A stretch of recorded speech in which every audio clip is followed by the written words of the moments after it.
के नए राष्ट्रपति का चुनाव 18 जुलाई को होना है। राष्ट्रपति चुनाव को लेकर विपक्षी दलों को एकजुट कर आम सहमति से एक उम्मीदवार उतारने पर मंथन चल रहा है।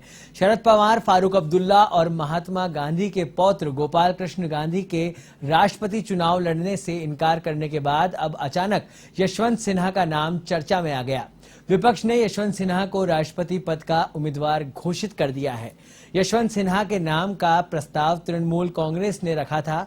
इससे पहले यशवंत सिन्हा ने राष्ट्रीय कार्य के नाम पर ममता बनर्जी की पार्टी तृणमूल कांग्रेस से इस्तीफा दे दिया था। यशवंत सिन्हा ने ट्वीट कर सम्मान देने के लिए ममता बनर्जी का आभार भी व्यक्त किया है। यशवंत सिन्हा के सियासी जीवन और केंद्रीय मंत्री के रूप में कार्यकाल की बात करें तो यशवंत सिन्हा चंद्रशेखर और अटल बिहारी वाजपेयी के नेतृत्व वाली सरकार में वित्त मंत्री रहे। यशवंत सिन्हा को भारतीय अर्थव्यवस्था से जुड़े कई महत्वपूर्ण फैसले लेने का श्रेय दिया जाता है।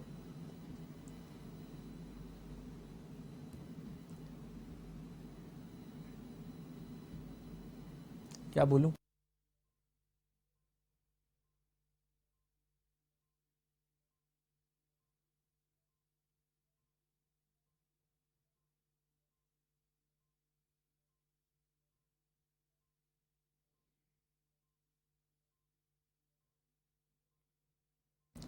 तो इस खबर में पूरी जानकारी के लिए हमारे साथ जुड़े हुए हैं वरिष्ठ पत्रकार अनिल जी। अनिल जी, विपक्ष ने सिन्हा जी के नाम पर मुहर लगाई है, राष्ट्रपति पद का उनको उम्मीदवार घोषित किया है। आप इसको किस तरह से देखते हैं?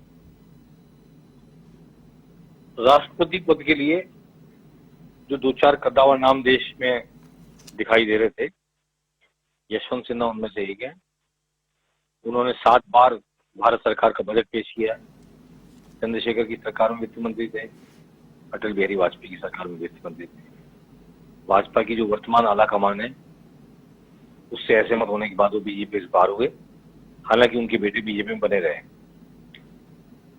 अब सवाल ये है कि इस वक्त वोटों के गणित में कुछ हजार वोट जो कैलकुलेशन से वोट बनते हैं, कुछ हजार वोट बीजेपी के कम पड़ते हैं अपना राष्ट्रपति लाने के लिए।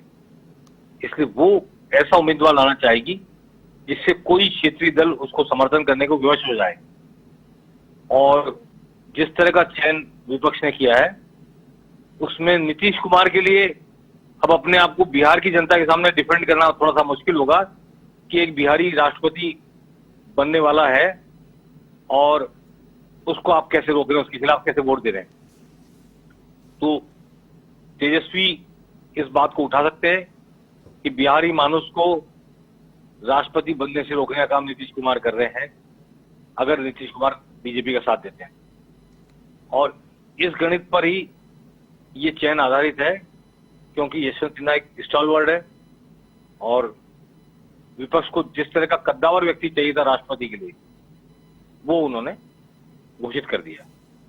अब जहां तक बीजेपी का सवाल है, बीजेपी का आलाकमान अनप्रेडिक्टेबल है, किसी को भी ला सकते हैं। जब कोविड को लेके आए थे तो कोई जानता नहीं था कि कोविड जैसा व्यक्ति आ जाएगा।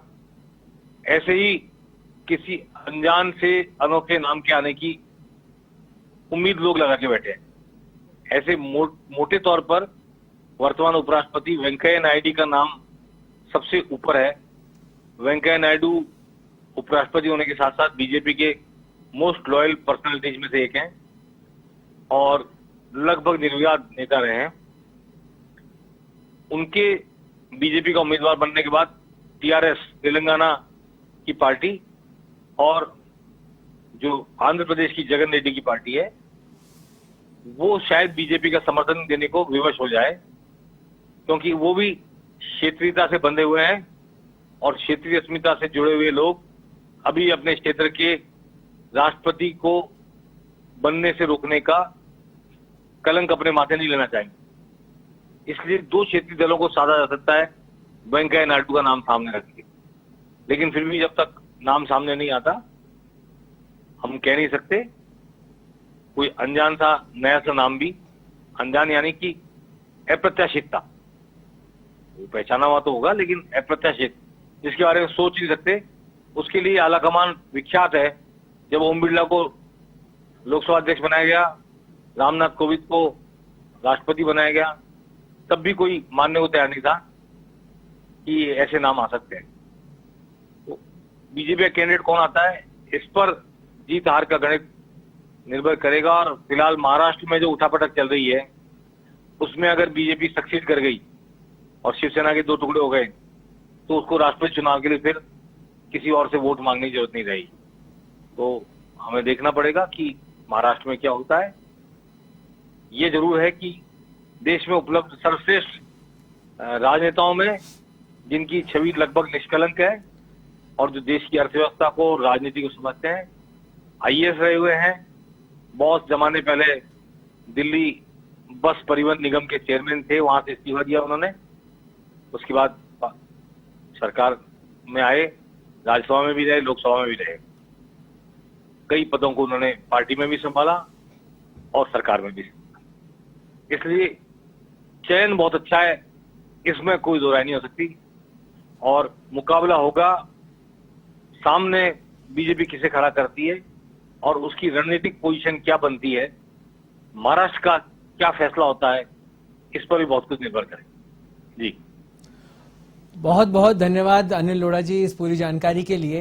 तो ये थे अनिल लोढ़ा जी, A1 टीवी चैनल हेड, और उन्होंने बताया कि काफी मजबूत रणनीति के तहत विपक्ष ने यशवंत सिन्हा का नाम मैदान में उतारा है और जिससे भारतीय जनता पार्टी को कुछ मुसीबतों का सामना करना पड़ सकता है।